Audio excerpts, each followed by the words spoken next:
Ladies and gentlemen, before we get into today's episode of Wrestling Reverb, I want to quickly talk to you about Power Slam Wrestling Network. Power Slam Wrestling Network has over 4,800 hours of content from over 120 different wrestling promotions.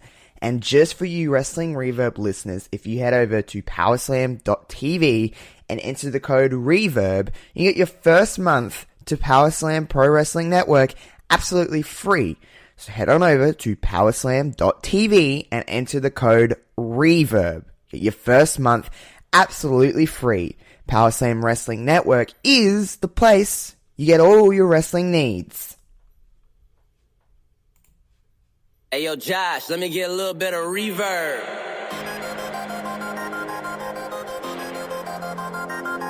Yeah. J. Will.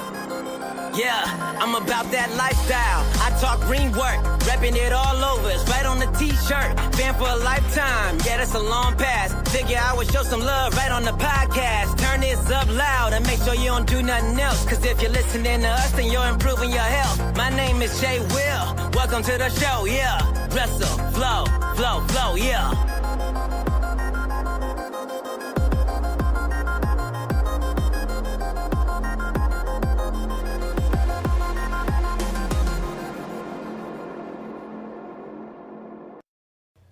Hey guys, before we get started here, I just want to let you guys know that just due to some technical difficulties here, and I cannot do anything about this, is that the first part of this recording with my chat with Sam, that wrestling guy on Instagram, is completely lost. I can't get it back. I don't know how to get it back, so you're going to hear something and then it is just going to be in the middle of a conversation. And I'm sorry, but I still thought I'd upload, and please enjoy this chat.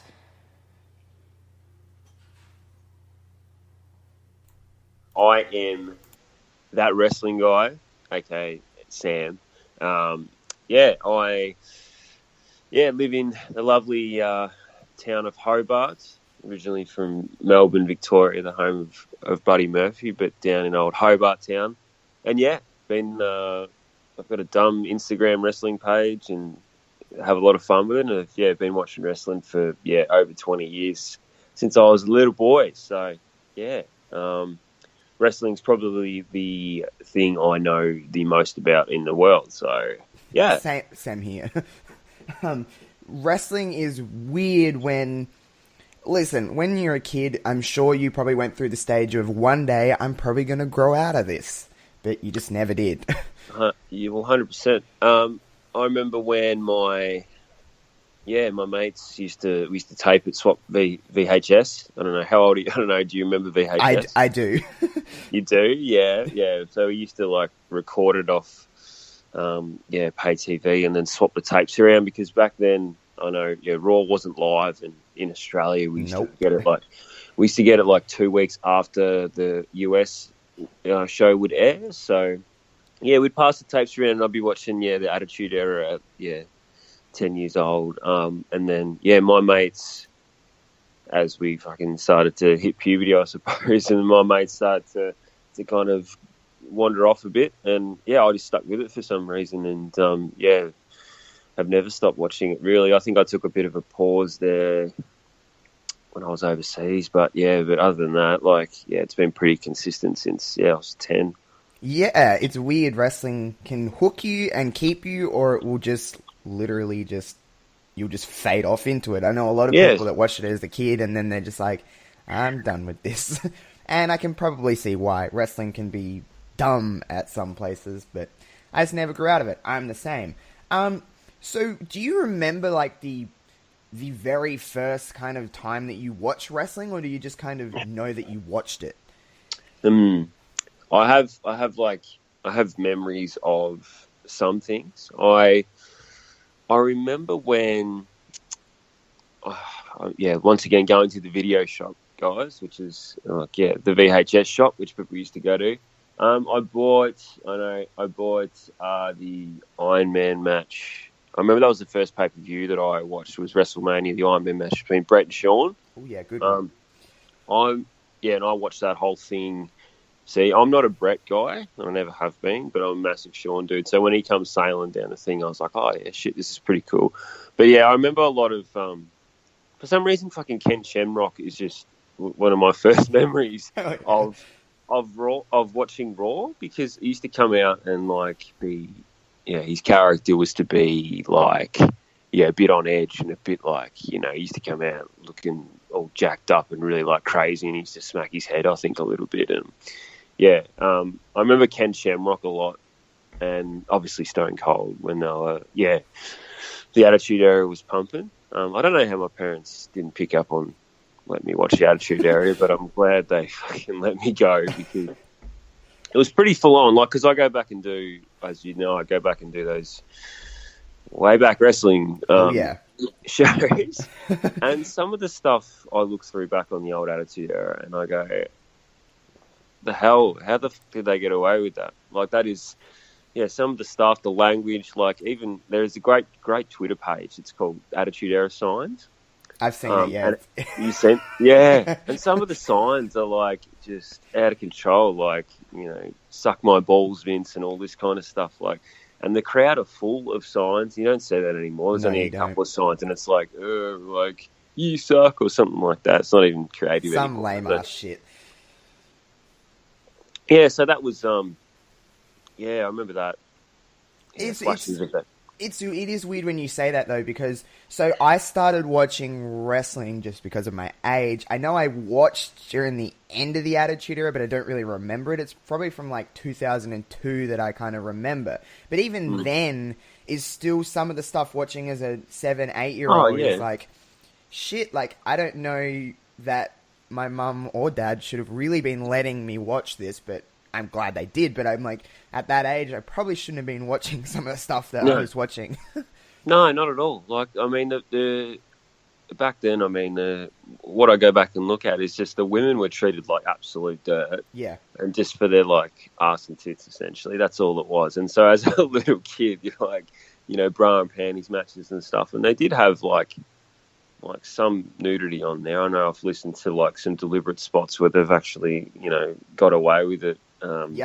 A couple of times, but the women were just like everyone was in Playboy, and they were like, Vince was making people Trish bark like a dog, and like Vince kept cheating on his wife, and it's just like it's good stuff, but it's also not. It's like they treated them in that lane like kind of just dirt, like you said, and then as a kid, you don't really know any different. It's not like as an adult, if you're watching it now, you're going, okay, these probably could be treated better. But as a kid, you're just like, this is just normal TV that I'm watching. Oh, yeah.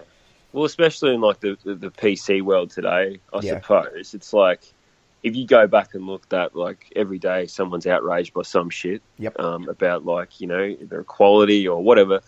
And that's fine. But if you go back and, like I have, because, we don't going back and having a look is, something that you watched 20 years ago, and looking at that now and then looking at it with your PC brain going, fucking hell.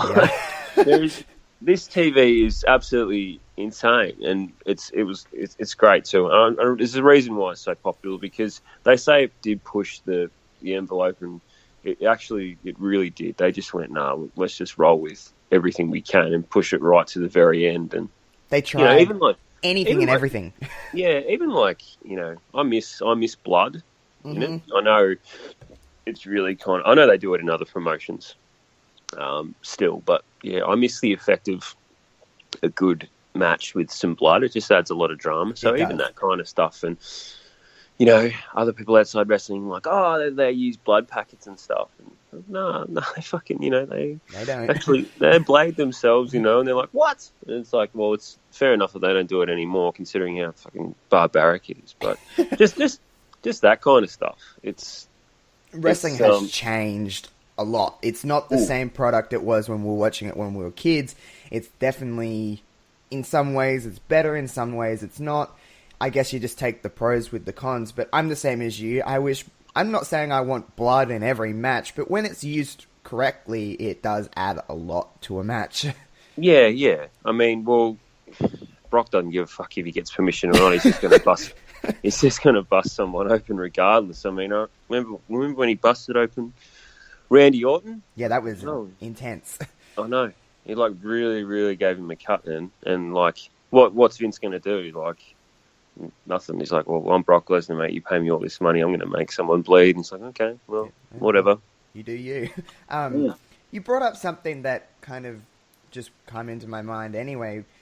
You talk about the world being a very offended place very easily, very PC. Do you think the world is too sensitive in this day and age, especially when it comes to wrestling? I don't know. I think that just with the fact of people being able to. So I actually only have Facebook still to look at the comments underneath wrestling posts. That's the only reason, and I'm probably going to start up something when I eventually get my ass around to doing some YouTube about like looking at those comments live, because they're just like absolutely outrageous. Some of them. I think people like to be part of a group in any way that can, like, so that can be good or bad. So people want to feel like they belong. So it's easy for people to jump on board something even if they don't fully believe in it, if that makes sense. So it's like they just want to get outraged because other people are getting outraged. So I should get outraged at this. And I think wrestling fans are. It's a weird little subculture, wrestling fans, and I think that we're not too bad when it comes to that. But I think when you start digging up like old tweets from people and then putting them into context of today's age, I don't think that's cool. To try and call people out on, because it's a different world back then. And then like just outside of wrestling, like even like fucking Kevin Hart being pulled from whatever, like the Oscars for a tweet that happened like 10 years ago or something like that. I think that's going a bit too far. But look, people, the negativity. I don't know. It's good for content, I suppose. It's good for people fucking to get outraged by it. Helps me make new content, I suppose, when people get pissed off, and it fuels a couple of my videos as well. And I take the piss of that culture a bit in my videos, just to go, well, you're getting outraged over nothing, essentially. Like even with the Bray Wyatt stuff recently, like you did hear like the stockholders. Did you hear about that? I did, yeah. Yeah. Saying that I don't know how true that is, to say that, oh well, you got to pull this because it's too like evil or whatever, but. I don't know. I hope they don't take that away, because that was the conversation that has stirred up, and the amount of buzz that's got. Like it was trending on YouTube just randomly, on all YouTube the other day. Like my partner was looking at it. So I mean, it's blown up. So if stockholders are going to get offended over like a guy with a chainsaw in a kid's house, then I don't know. I don't want to be. Yeah, I think that's a bit too much, because, it's not swearing, it's not too much violence. It's just an interesting. It's just complex. It's just something different. We don't get different in especially in WWE nowadays. It's all kind of cookie cutter. This is your gimmick. This is your story. Whatever. But this is actually something different, and it feels a bit new. And again, like you said, it generated a lot of buzz. Like whether people like it or they don't, everyone's kind of talking about it, which is what you want. Do you personally like it? Yeah, I love it. So do I. I love it. I'm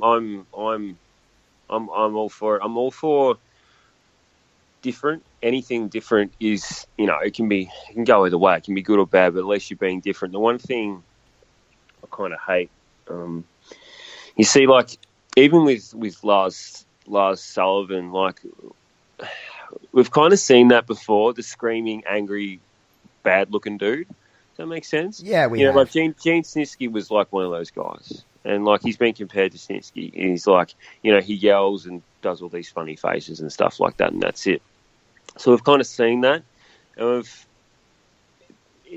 wrestling's about characters, and anything you can do different to stand out, and like all the old pros will tell you that you need to look unique, and that's how you get over. You need to have a unique story, unique look. I mean, I'm even critical of everyone looking the same in terms of Drew McIntyre, long hair beard, Seth Rollins, long hair beard, Roman Reigns, long hair beard, Elias, long hair beard. Do you know what I mean? Everyone looks, you can't really, if you weren't a wrestling fan, you couldn't really pick them out of a room. You're just like, oh, that guy, they all look similar. Even though there are different, we know that, but casual or outside of wrestling don't.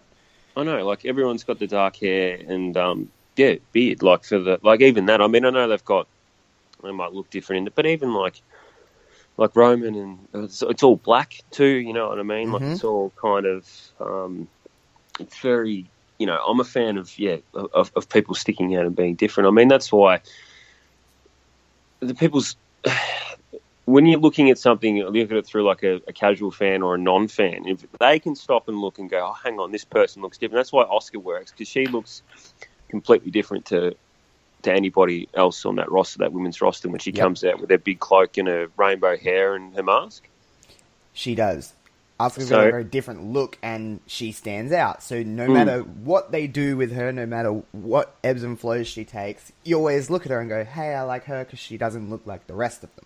Yeah, exactly. She draws your eyes to the TV. And even there's like criticisms of Lacey Evans, and Charlotte, with the blonde hair and stuff like that, like looking the same. And like, Lacey Evans is kind of built and a bit muscly too, and so is Charlotte. It's like, well, I know that she's supposed to be a Southern Belle character, but there's like comparisons there as well. So anything you can do to stand out. I mean, with the Bray Wyatt thing, I think his hair's blonde now, and it was pulled back, and he looked different, and he didn't have, he was that. I mean, he was that Wyatt family character, was great in its own right when he had the Wyatt family and everything like that. Yeah. They were fucking having killer matches against the Shield, and Bray's had some big matches. They just never kind of pulled the trigger on him. I thought they should have done it when he fought The Undertaker at WrestleMania. I thought, hey, if you want to make him here, let him beat The Undertaker, and then you've got yourself a big character heel or babyface or whatever. And he had, the funny thing for me was with Bray, everyone lit up their phones in the crowd, so he had, this buy-in from the audience. Everyone lit up their phones. So that's kind of we're invested in this character. We're going to light up our phones and, the fireflies in the sky or whatever. So hopefully this has got the same. I think it'll be cool moving forward if they can just let it be, with the very kind of similar to the Matt Hardy Broken Woken character or whatever. You just got to really let it go full out with it. Yeah, don't pull the strings back a little. Just let it happen, let it go. If it works, it works, and I'm pretty sure it will. It hasn't. He's good enough to make it work.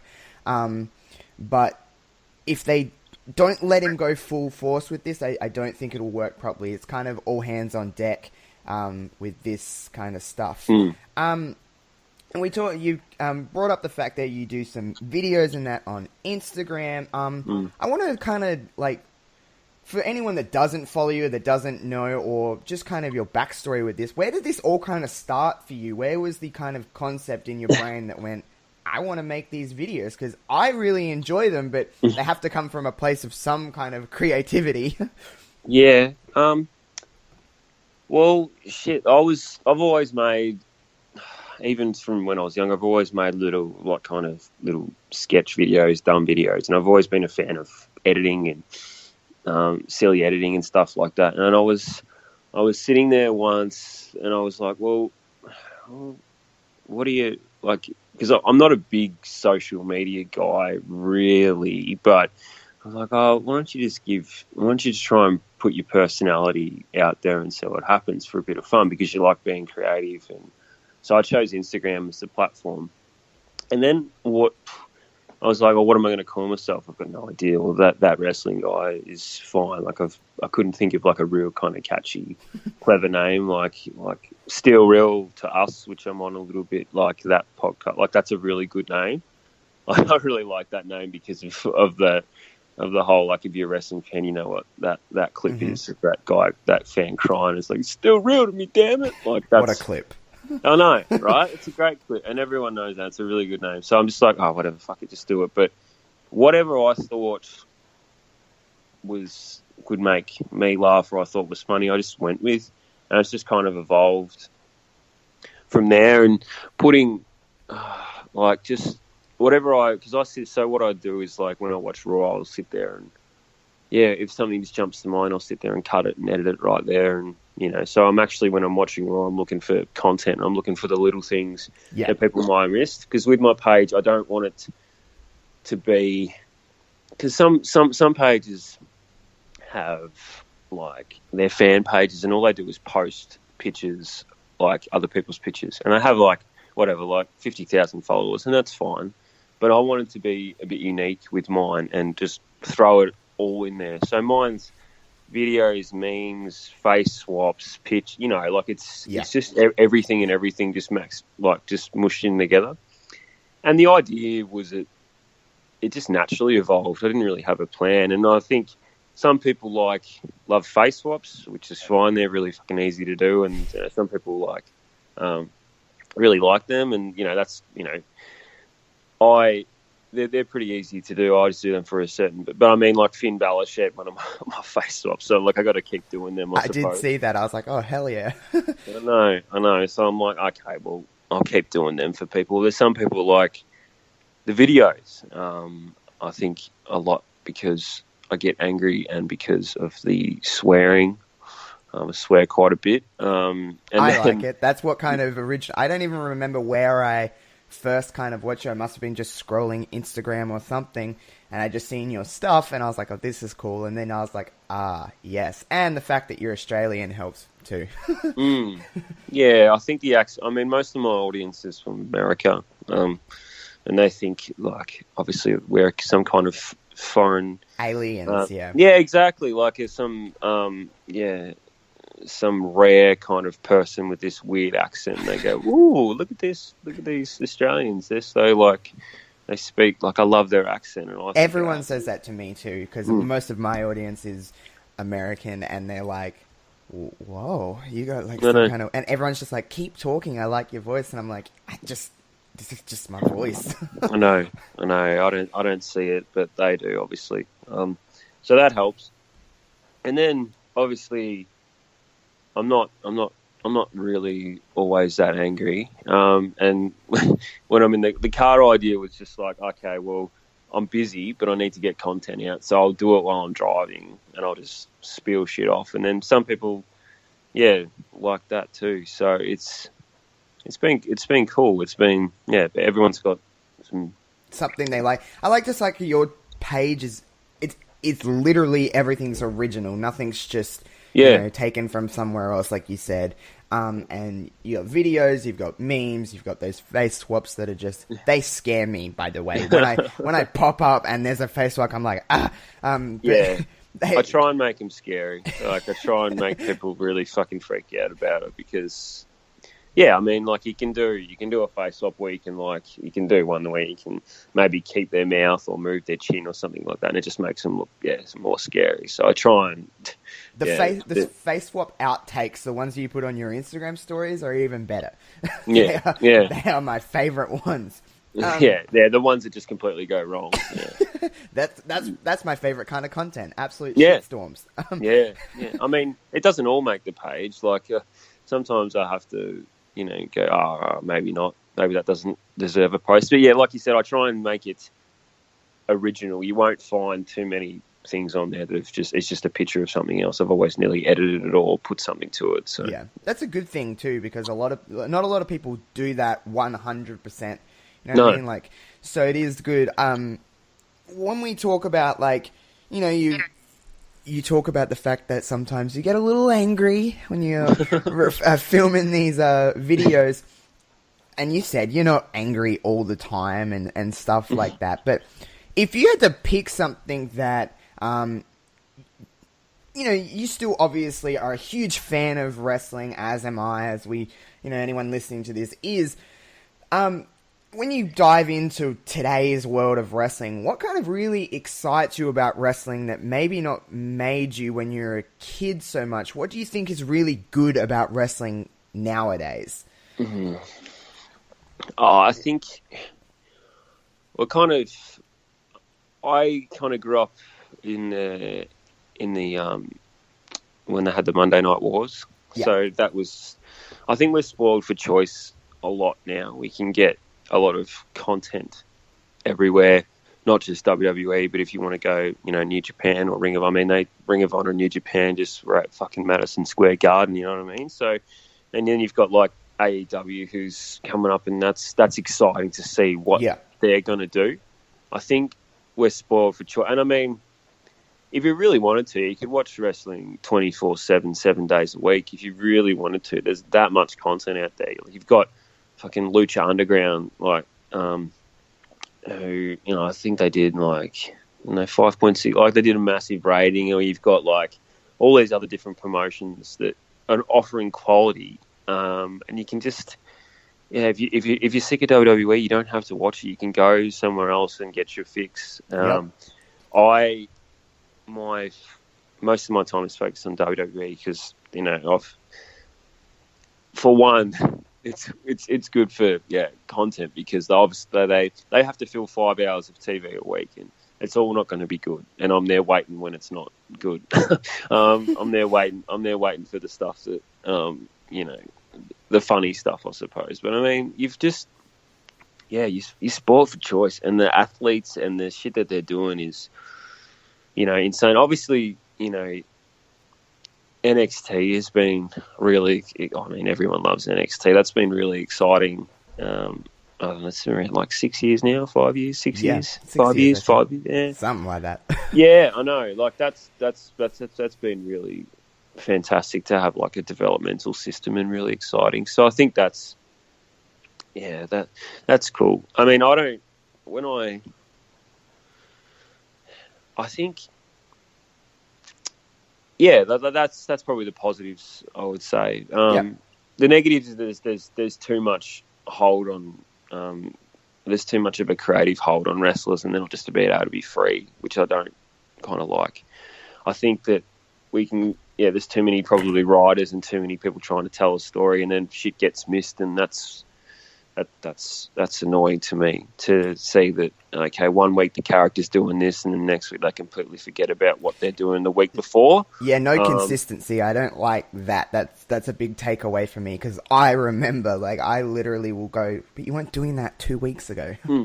Yeah, 100%. And I rarely try and criticise people in ring, because I think it's fucking tough. Like, I've done some training in it as well, and it's like, I've got all the respect in the world, so I don't try and pick on like people that are botching and stuff like that. Like, if you're going to stuff up, whatever, I don't try and be too harsh on that. But what I am harsh on is storytelling, because there are so many writers, so many backstage agents, so many people. It's such a big company that you can't give the focus and attention to like the little details, and the little details matter in a big storyline. So if you're going over 6 weeks and you're missing, like, it's not consistent, and the payoff's not going to be as good when you try and blow off the feud, down the line. I completely agree with that. I don't try and criticize too much in-ring stuff, because who am I to say? I have no experience in that field. I don't know, so I just don't really comment on that too much. But storytelling is something that I could do, in the sense of I could learn that. I have seen enough of it to go, okay, I kind of know what's consistently good and what's not, in my opinion, anyway, at least. But you brought up NXT, and I'm glad you brought up NXT, because NXT's in-ring product is just out of this world. Like, if we just even discuss even the last takeover, I mean, that last takeover before Mania was incredible. In all of NXT, who are you most excited to see come up to the main roster, and you actually think can make quite the impact on there? Yeah, look, it's funny that I'm a big believer that NXT should be a separate brand, and there should be 3 different brands. I think that people can really get, they can be massive. Like, Bobby Roode, now Robert Roode. He was the NXT champion down there, and a really good heel. And then when he got up to the main roster, they flipped him to a babyface, and it was just terrible. And they're only now realising that, okay, maybe he should be a heel. Yeah. And we'll give him a porn star mustache, and hopefully that gets people to hate him. And he had a really good match on Raw. So, yeah, the people that can make it, I think, obviously, Drew McIntyre went back to NXT, and you always knew he was going to be big. But I think some of the littler guys, I don't know, like, even unless they bring Adam Cole up with the Undisputed Era. I think he'll get lost a little bit. It's just because their size. Like, they're just standing in the ring. Like, even Ciampa, who's a fantastic heel, they're smaller dudes. And Gargano is a smaller dude. And just up against those big main event guys, our Roman Reigns and stuff like that, I wonder how many... Because the little guy spots are kind of a field. Like, Daniel Bryan's got that.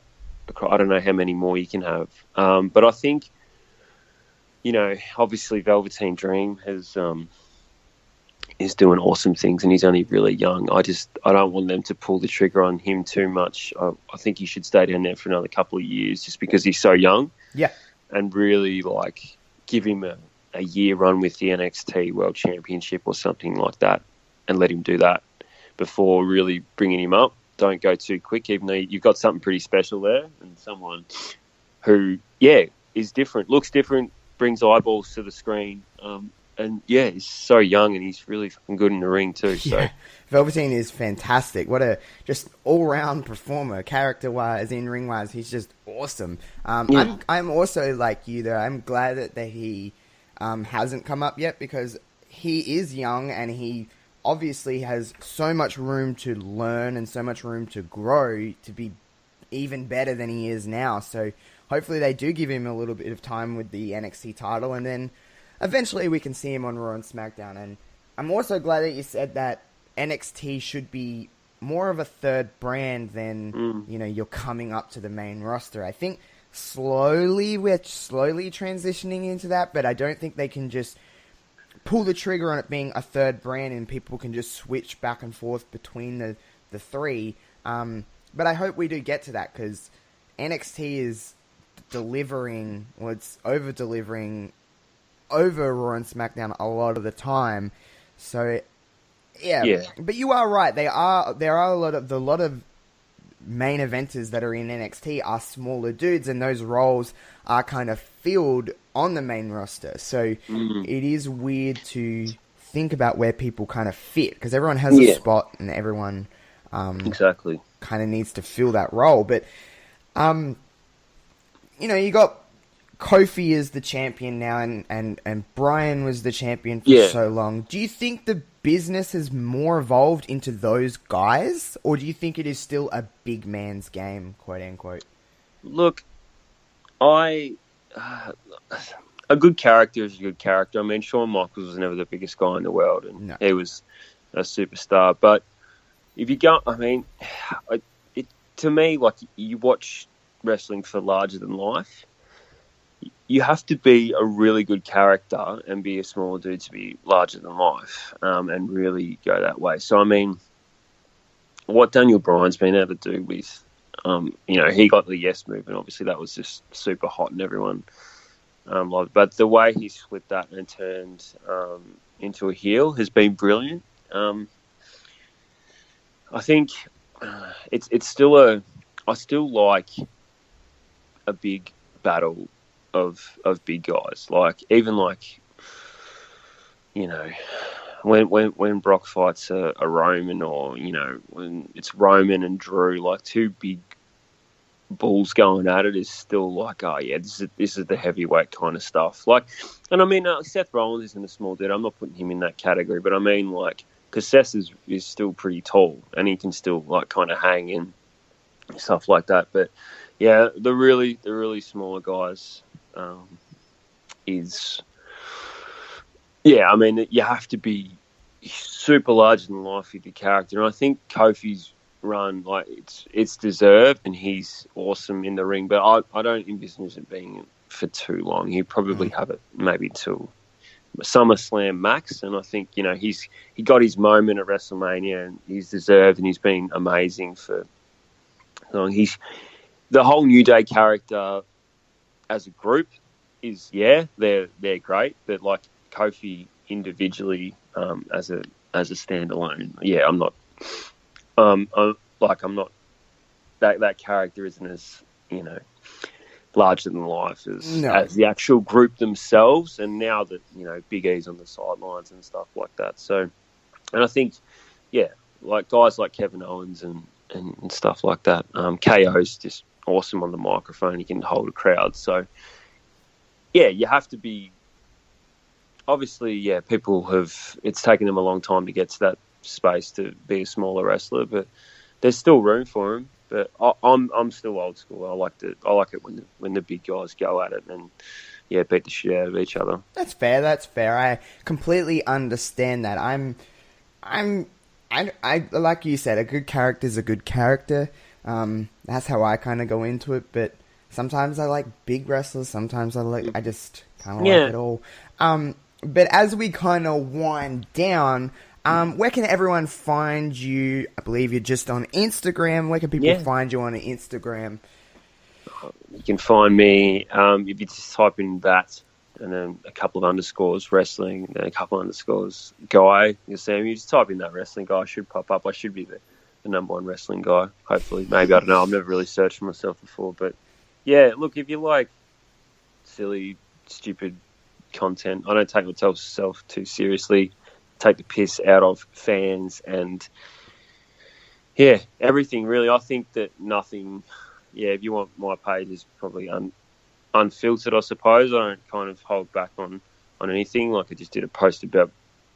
I actually got a post removed about, Bobby Roode being a porn star and a girl sucking the world title belt, which used to be his dick, but I had to edit that out. But Instagram wasn't happy with that one, so they pulled that down. So I had to cut off the bottom and just, have Bobby Roode looking like... Robert Roode, looking like Ron Jeremy. So I mean, I think they get they're big boys and girls. They get paid enough to have a bit of fun and cop a bit of shit. So if you want to jump on there and have a look, I just take the piss out of everyone really. So and give my 2 cents when I can, and some people seem to enjoy that. So it's a good page. Everyone go and follow it. I've been following it for it feels like forever now, but it is a really good time, and make sure you go and give him a follow, show him some love, give him a like on Instagram. It's always good, always helps us all out. But I want to thank you for taking the time to chat with me today and just chit-chat about wrestling for a little bit. Legend. And we'll see you next time on Wrestling Reverb. We have a few little things planned, and you can follow me on Instagram, Facebook, Twitter. You know where to find me at this point. But we'll catch you guys next time. Peace out. Cool. Cheers, mate.